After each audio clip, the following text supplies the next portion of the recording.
built the studio back in 2017. It's a tiny space.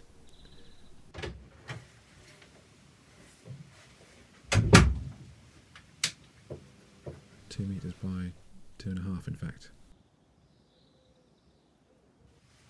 I like to come to the studio early in the morning, spend time looking through test tiles and sketchbooks. I see now that some of my earliest and happiest memories are of rooting through soil and silt in the fields and in the rivers and beaches where I grew up.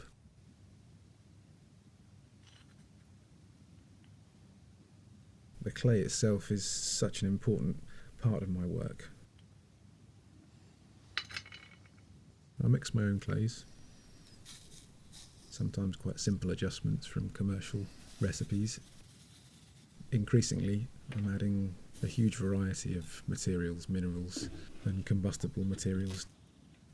By adding lots of different materials to the clay, some of which will burn away and others which will soften or melt or even expand and tear the clay, I'm giving the material itself a voice.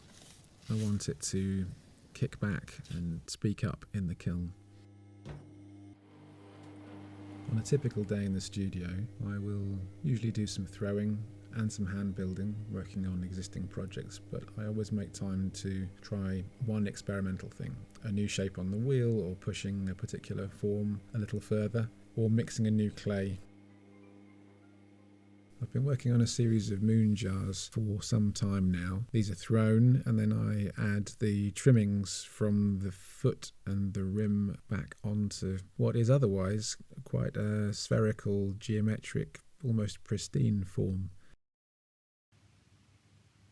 The hand-built work is from the Vent series. I'm building these tall perforated vessels, and by working back and forth between hand-building, throwing and testing, I'm able to spark new ideas. I have an ongoing love-hate affair with glazing. I really want to make the body itself, the clay, and the glazes marry together, so it really doesn't feel like you're putting a coating onto something else. It feels as though the qualities of the glazes properly infuse the core of the clay body. Very recently I've been seeing how far I can push the moon jars. In fact, I've been pushing them to destruction, so the spherical form completely collapses. And then I'm using gravity by turning the pot upside down to reverse the collapse. And whilst it's hanging from the bat, I dry the piece of work. It freezes the clay in that very fluid state.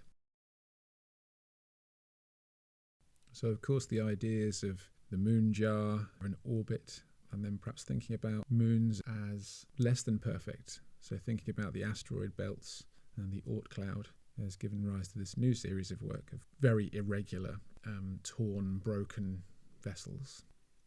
So I think with the perforated vessels from the Vent series and this new Oort series of asteroid jars, as I'm calling them, clearly I'm trying to push what's functional and what's not, and what's conceptual.